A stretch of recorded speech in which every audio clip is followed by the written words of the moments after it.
ট্রাস্টের জায়গায় কবরস্থান করা যাবে কিনা, সরকারি জায়গায় কবরস্থান করা যাবে কিনা? সরকারি জায়গায় কবরস্থান করা যাবে কি যাবে না? সরকার তো অনুমোদন দিয়েছে, লিখে দিয়েছে না। উন্মুক্ত প্ল্যাটফর্ম? জি না।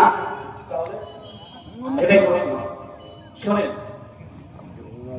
কবরস্থান, মসজিদ এইগুলো নিজস্ব জমিতে করবেন, কিন্তু এমন কোন প্লট যদি করে থাকে যে সরকার ব্যবহার করে না, আপনি ব্যবহার করলে ক্ষতিও নাই, কিন্তু এখন আপনি কবর দিয়ে দিলেন, 5 বছর 10 বছর 20 বছর পর যদি সরকার ওই জমিটা মানে ব্যবহার করতে চায়, আর ওই কবরের লাশের সঙ্গে যদি বেহুমতি করে কিছু, তাহলে বুঝতে পারলেন।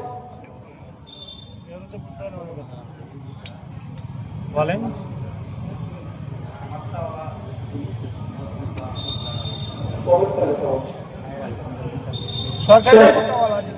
কবরস্থান এটা মুসলমানদের একটা সম্পদ,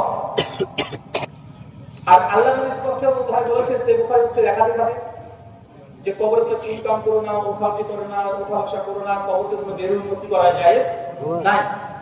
আজকে আমরা একটা যদি কোনো সরকারি জায়গাতে যদি কবর যদি কবরস্থান যদি কবর দেওয়াটা কবরস্থান করা যদি করে দিই, 20 বছর পর যদি সরকার নিয়ে নেয়, নিয়ে যদি সেটার সঙ্গে যদি ওই যে জিসিবি দিয়ে সব লাশ যদি তুলে ফেলে দেয়, তাহলে আমরা স্বেচ্ছায় সামর্থ্য থাকার পরেও এরকম কার্যক্রম না করি।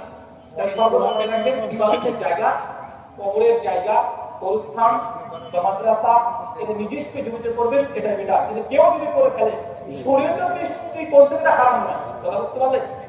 শরীয়ত আপনাকে এটা নাজায়েজ হারাম করবে না, যেটা করে ফেলেছে যেটা হারাম হয়ে গেছে সেটা আপনাকে হারাম করতে শরীয়ত দেবে না।